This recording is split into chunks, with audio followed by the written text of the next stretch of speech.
투자클럽입니다. HLB 해외 IR 논딜로드쇼 자료 한 44페이지짜리 영문으로 되어 있는 부분, 이 부분 한번 살펴드리고요. 오늘 이제 일봉상으로는 21 이평선과 양봉으로 진행하면서 추세 지표인 파라볼릭도 이제 상승 전환이 나왔습니다. 주가는 장중 84,500원대 고점 찍고 지금 이제 양봉으로 계속 이제 견조한 흐름 보여주고 있습니다. 자, 보통 이제 IR을 하게 되면 이제 카인드 사이트에 IR 자료를 올려놓죠. 그래서 오늘부터 9일까지 3일 동안 홍콩, 싱가포르에서 해외 이제 투자자 대상으로 논딜 로드쇼를 하는데, 이번 자료는 이제 영문으로 되어 있습니다. 그래서 기존에 한글로 되어 있던 어떤 자료 대비해서 또 업데이트된 부분들이 있기 때문에 주요 내용들 중심으로 한번 살펴봐 드리도록 하겠습니다. 인트로 관련되는 부분에서는 결국 이제 기존에 이제 원 프로덕트 리스크를 2020년도 이후부터 HLB가 많이 좀 바꿨죠. 리보세라님 중심에서 기타 이제 계열사 중심으로 파이프라인 확장들도 있었고요. 자, 승인과 이제 이런 리스크를 극복하기 위한 어떤 부분이고요. 그 다음에 전체 제약바이오 산업이 전체로 보면 가장 큽니다만, 그 중에서 항암 라인이 이제 반도체하고 비교해도 한 절반 정도 수준이 2027년도까지도 꾸준히 성장하고 있다. 그래서 과거의 HLB 대비해서 그 2020년도부터 꾸준한 어떤 이제 성장 전략을 구가하면서 업사이드 리스크는 이제 주가가 그 기존의 어떤 리스크보다 더 높다고 하는 게 전반적인 어떤 첫 번째 장에서 가장 중요한 부분이죠. 그 다음에 항서제약의 주가 차트인데요. 2014년 이후부터 이제 기존의 항서제약 같은 경우는 제네릭 중심의 회사였다가 2014년 부터는 이제 리보세라닙의 이제 중국 승인 이후부터 그 혁신신약 중심의 회사로 바뀌면서 주가가 이제 코로나 때 100조가 넘어가는 뭐 요런 성장까지 진행이 되었다는 이야기를 하는 거고요. 그 다음에 전체적인 이제 오버뷰는 회사였던 상황이니까 이거는 기존에 알던 내용이죠. 그 다음에 파이프라인에서 이제 가장 중요한, 보통 이제 빅파마들이 파이프라인이 한 100개 이상 정도 되고 항암 라인만 보통 한 5개, 10개 정도 되니까 이 빅파마가 되기 위해서는 매출이라든지 파이프라인의 정대를 계속해야 되고, 이제 2020년 이후부터 이제 M&A를 통해서 확장을 했던 전략이죠. 그래서 뭐 이뮤노 테라피틱스라든지 베리스모라든지 그 다음에 HLB 테라피틱스 통해서 리보세라닙 외에도 이제 여러 이제 파이프라인을 갖추고 있고, 상업화에 가장 이제 근접해 있는 최종 허가를 앞두고 있는 리보세라닙 캄넬주마비 가장 근접해 있고요. 그 다음에 테라피틱스의 그 안구건조증이라든지 신경영양성 각막염 관련되는 부분들도 이런 부분에 가장 근접해 있죠. 그렇기 때문에 오늘 주가 흐름에서도 테라피틱스의 강세가 오늘 또 강하게 좀 나오고 있습니다. 자, 퓨처 파이프라인 HLB 그룹은 그 외에도 제형에 관련되는 롱액팅 인젝션 관련되는 부분이 이제 HLB 제약이고요. 이제 베리스모를 중심으로 하는 카티가 HLB 이제 이노베이션과 더불어서 이 부분들이 있고, 그 다음에 향후에 AI 관련되는 부분까지 확장을 하겠다. 이런 게 이제 장기 퓨처 파이프라인의 비전이다.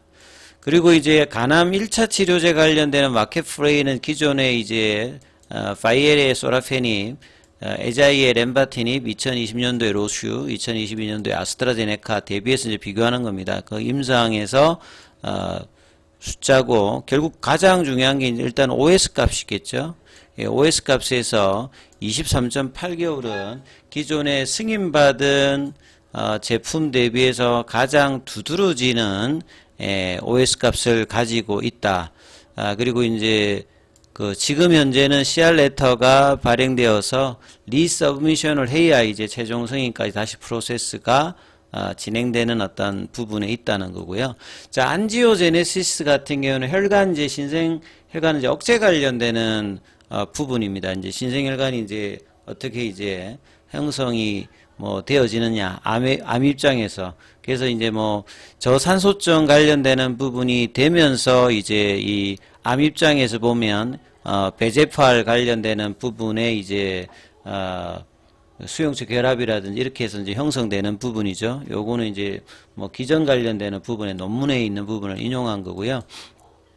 그 다음에 메커니즘 오브 액션 안지오제네시스 신생혈관 억제 관련되는 부분에서 가장 중요한 게 다른 어떤 이제 기존에 허가받은 치료제는 그 멀티타켓 형태로 되고 있고 본래 이제 표적항암제가 나왔을 때 여러 암의 이제 발생 원인 자체가 여러 가지이기 때문에 여러 군데를 타켓을 하는 것이 효율적이지 않겠냐 했는데 이 약이라고 하는 것이 정확하게 어떤 타켓하는 수용체에 맞으면 이게 긍정적이겠습니다만 맞지 않는 부분들 그래서 이제 이런 부작용 관련되는 부분들이 오히려 표적항암제에서 많이 나오고 있기 때문에 멀티 타켓 형태보다는 단일 타켓 형태로 그래서 이제 뭐 그 리보세린 같은 경우는 이제 베제팔2가 가장 중요하다라고 이제 보면서 이 부분들을 이제 세포 내에서 이제 티로신 키나제 억제 형태로 작용을 하는 부분이고 기타 이제 뭐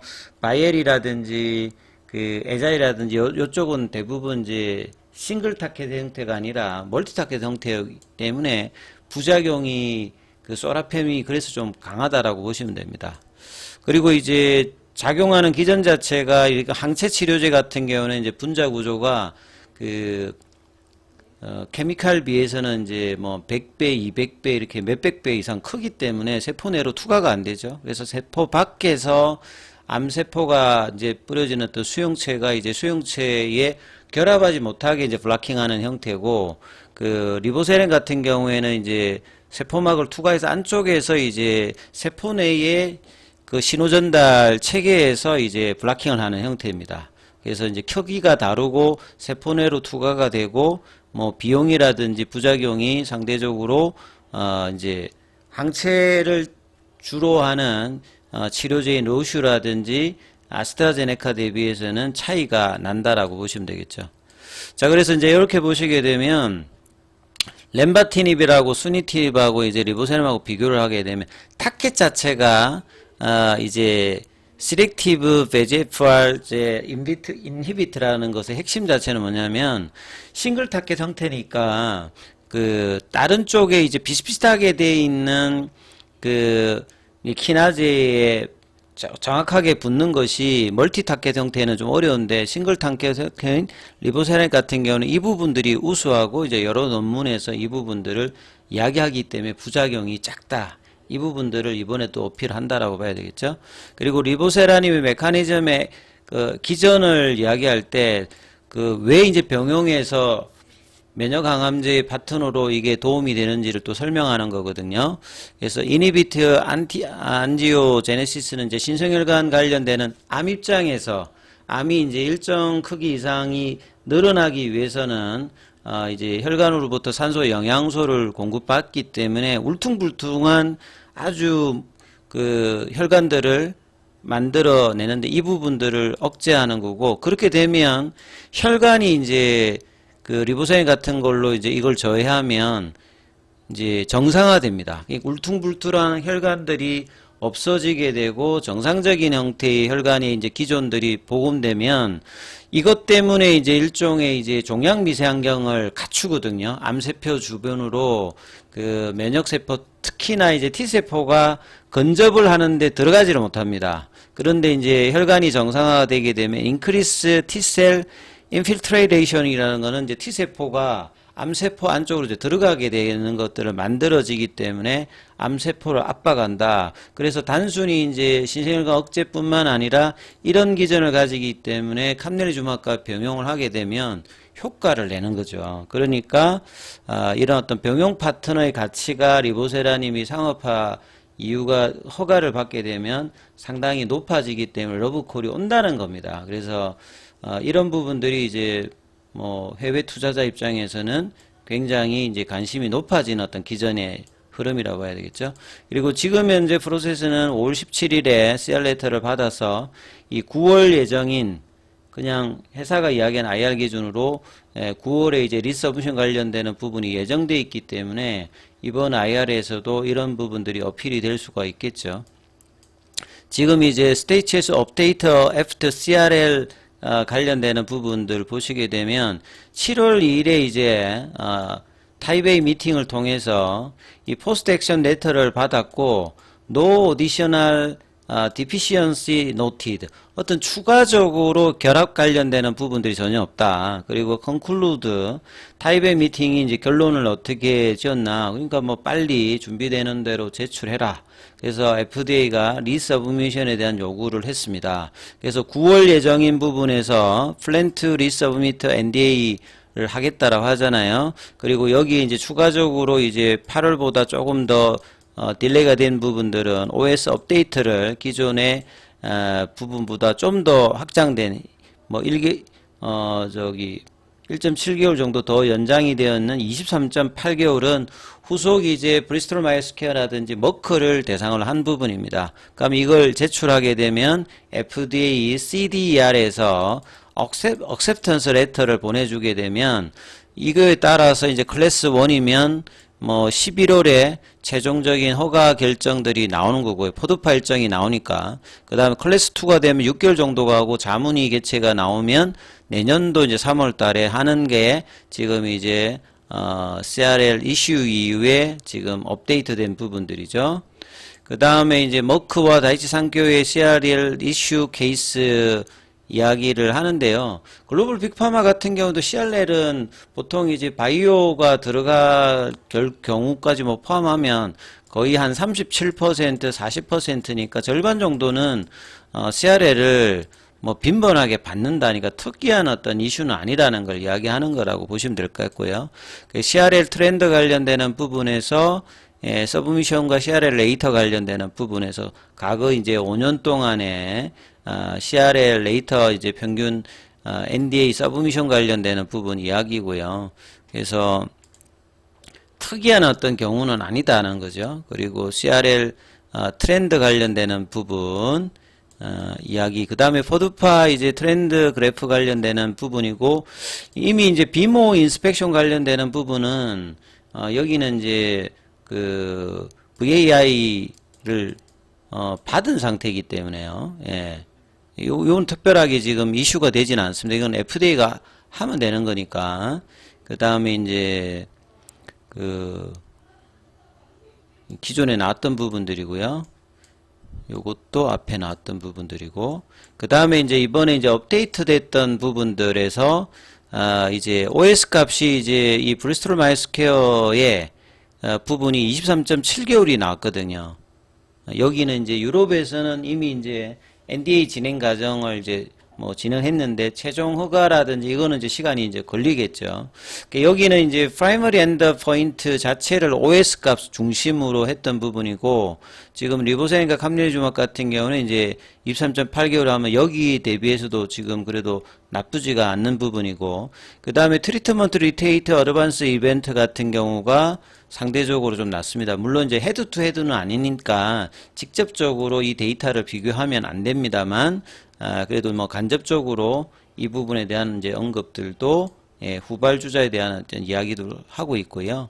그 다음에 글로벌 이제 언콜로지 마켓 밸류 관련되는 부분에서 이 간암 관련되는 부분들은 계속 이제 커지고 있는 게 이제 치료제가 이제 계속 나오니까요. 처음에는 이제 뭐 그 소라페닙밖에 없을 때 하고 이제 에자이 제품이 나오고 2020년도부터는 이제 면역 항암제가 들어갔기 때문에 간암 시장 자체가 계속 커진다. 그래서 여기에 이제 베스트 인 클래스를 노리고 있는 부분에서 2029년도에 3조 매출, 보통 1차 치료제로 간암 허가받은 제품들은 다 1조는 넘어갔고, 에자이도 뭐 이런 부분을 했고, 그 다음에 로슈나 아스트라제네카도 이제 다 이제 약가들이 고가기 때문에 넘어가게 되는 거고, 상대적으로 리보센과 감내주맙은 원가가 낮기 때문에요. 가격 경쟁력을 갖추고 있습니다만, 미국 시장에서 판매를 했을 때, 매출은 충분히 이제, 매출과 이익이 나올 수 있는 어떤 수준을 목표로 하고 있는 부분이죠. 결국 이제 그 수익이라고 하는 것은 환자 수가 어떻게 증가되느냐, 그 다음에 복용하는 어떤 이제 그 처방하는 기간이 어떻게 되느냐. 그러니까 생존율이 길다는 말 자체는 약을 적용할 수 있는 기간도 긴 거죠. 그 다음에 약가는 이제 뭐 상대적으로 낮게 하더라도 미국 시장에서는 고가를 받는 거고요. 그 다음에 마켓 시어 자체가 미국 시장이 전체 간암 시장의 40%를 넘기 때문에 이런 부분을 계산해서 이제 전체 전망을 했다라고 보시면 됩니다. 그리고 실제 이제 유럽과 그 미국의 환자 관련되는 부분, 시장이 큰 쪽의 어떤 비중들이 여전히 있다라고 보시면, 그래서 세일즈 프로피트 마진 관련되는 부분들도 원가율이 낮은 이유 자체는 약가가 높기 때문에 상대적으로 이제 원가가 계속 낮아지는 겁니다. 그 다음에 프로피트 마진도 마찬가지고요. 그 다음에 이제 글로벌 이제 간암 시장의 어떤 사이즈가 계속 장기적으로 성장하는 이유는 이런 어떤 약의 어떤 부분의 출현, 그 다음에 환자 수가 계속 늘어나고 있는 부분들, 특히나 미국하고 유럽 쪽에서는 이 바이러스성 말고 대사성 어떤 질환의 어떤 정진으로 계속 올라가고 있다. 이렇게 보시면 되겠죠.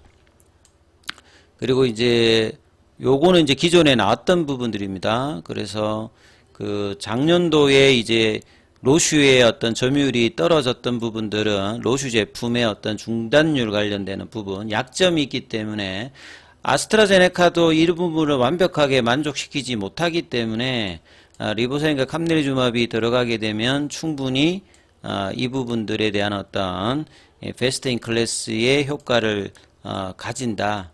그래서 이제 뒤에 나온 자료는 이제 기존에 나왔던 자료들이 대부분이기 때문에요. 살펴만 봐드리도록 하겠습니다. 이런 내용들이죠. 그리고 이거는 뭐 이전에 나왔던 내용들입니다. 그래서 앞에 나왔던 부분들이 업데이트된 자료들을 중심으로 이제 가장 중요한 건 이제 9월달 리서브미션의 어떤 부분에 대한 하게 되면 이제 상업화 관련되는 부분이 몇 달 남지 않았다. 이게 이제 굉장히 큰 포인트고, 타이베이 미팅에서 긍정적인 어떤 이야기들을 집중적으로 뭐 이야기하게 될 거다. 이렇게 예상이 되어집니다. 주가 관련되는 부분들은 또 이제 차트 중심은 다음 영상에서 이어서 설명해 드리도록 하겠습니다.